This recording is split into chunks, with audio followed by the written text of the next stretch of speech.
Um, yeah, this is kind of fun today. I've been kind of fascinated with this idea of a polenta lemon cake.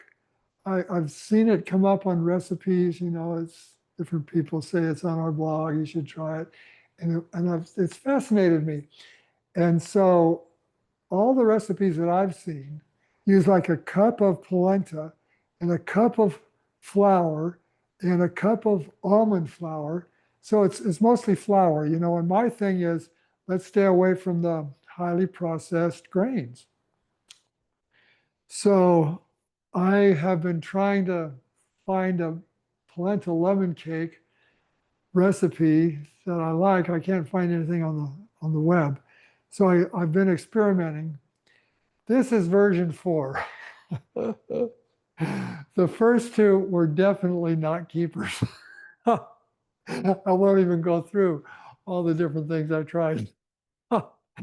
um, but the last one, version 3, was pretty good, but too many almonds. Yeah, I like to add a little fat in all of my baked goods, because you need the fat to help the body assimilate, bring into it the fat soluble nutrients like vitamin E. So I like to have a little fat in there, and of course I don't want to use oil or coconut oil. So it's always in the whole food form. And so I had too many almonds in the last one. So I've cut back on the almonds. Everything else is pretty much the same. And I was actually thinking of maybe whirring up the almonds into an almond milk so that it would be smooth. But Connie and I both felt one of my earlier versions that was smooth wasn't nearly as interesting as this last version that had that little bit of chunk in it. So I'm going to do it with chunk. So we've got chunky polenta lemon cake today. So I start by making the chunk, and that's with a quarter cup of almonds, 8 dates, and we'll just chunk those up. My processor is still lightly filled with what I did last time.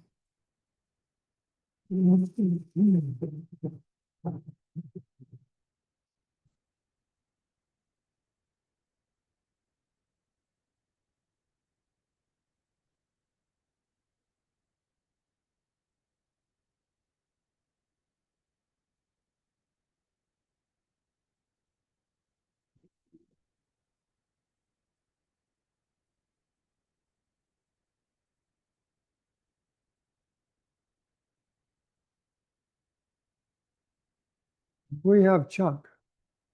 So the reason that I don't like to do the processed grains, that I prefer the chunk, I prefer the chunk is because our bodies utilize the calories much more effectively when it's in a chunk. When it's really highly processed into a flour, then those calories go into the bloodstream a lot quicker than the body can utilize them.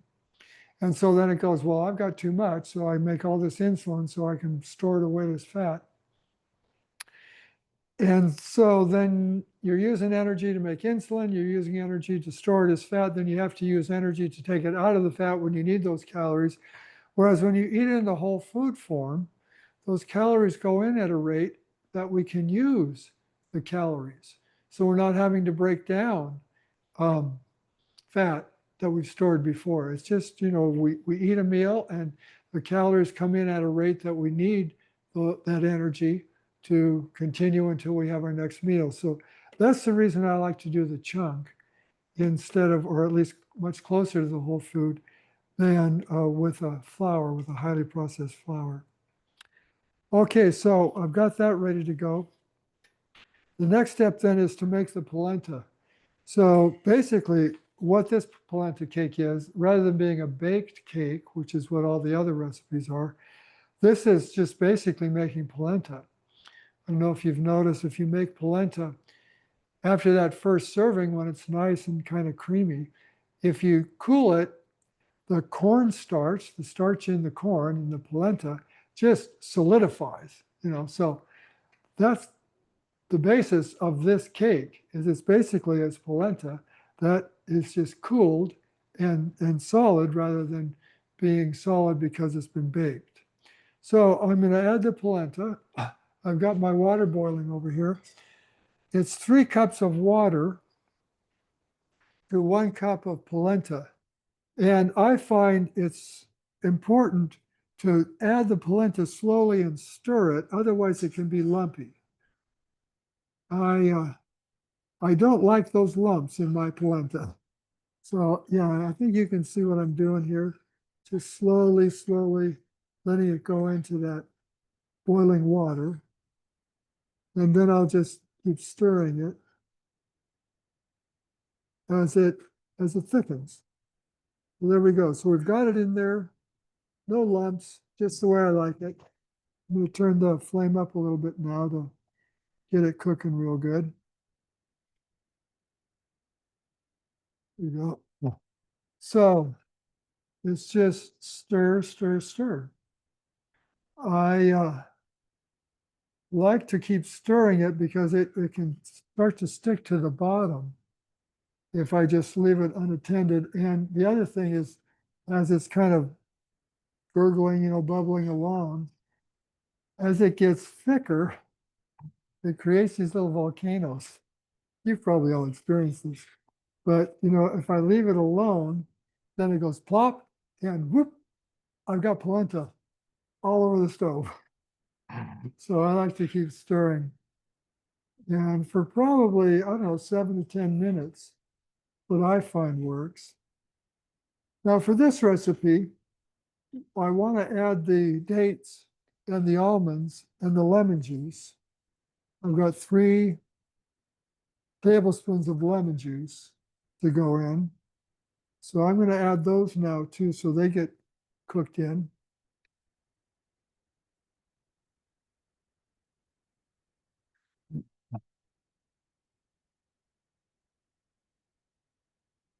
Add a little more. This is what adds our sweet and our fat. And I'll put the lemon juice in as well. And start stirring again.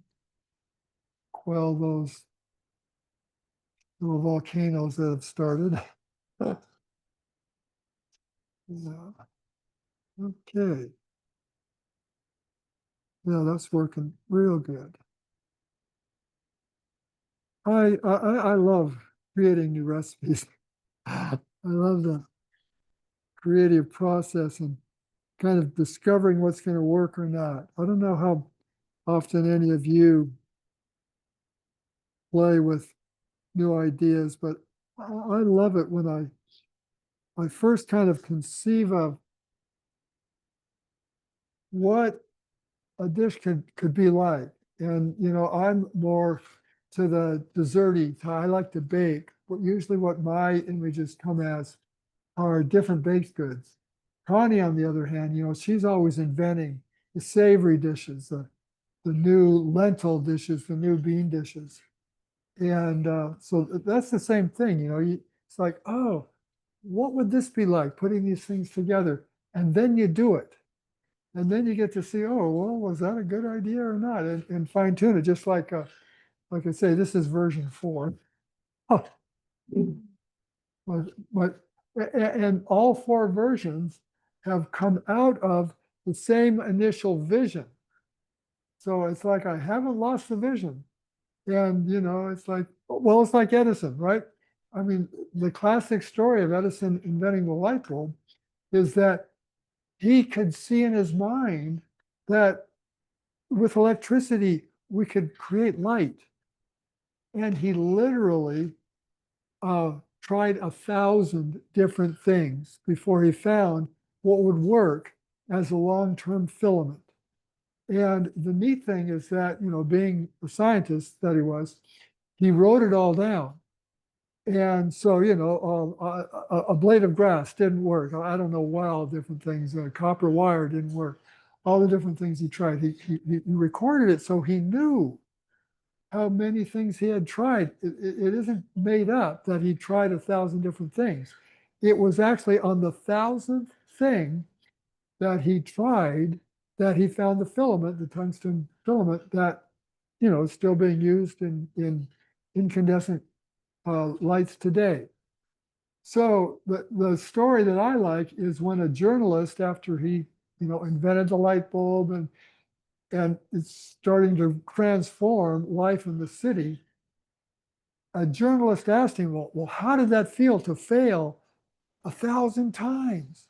And he said, gosh, I never failed. He said, every time something didn't work, I learned what didn't work.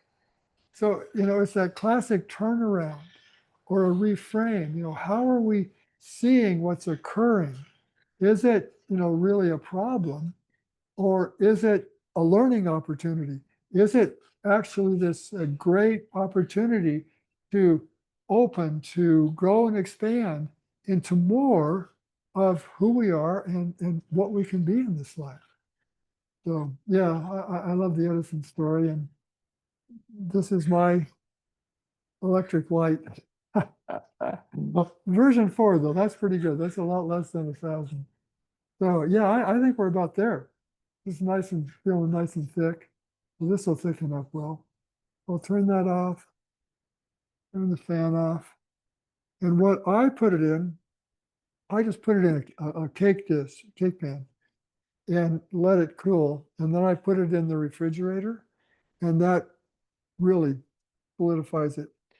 Now this won't be cool enough by the time the call is over to show you how I get it out of here, but it is so easy.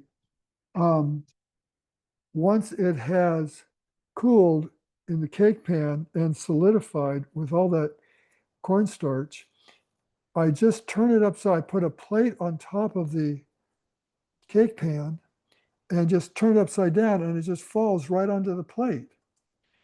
So what it is, it's kind of like an upside down cake.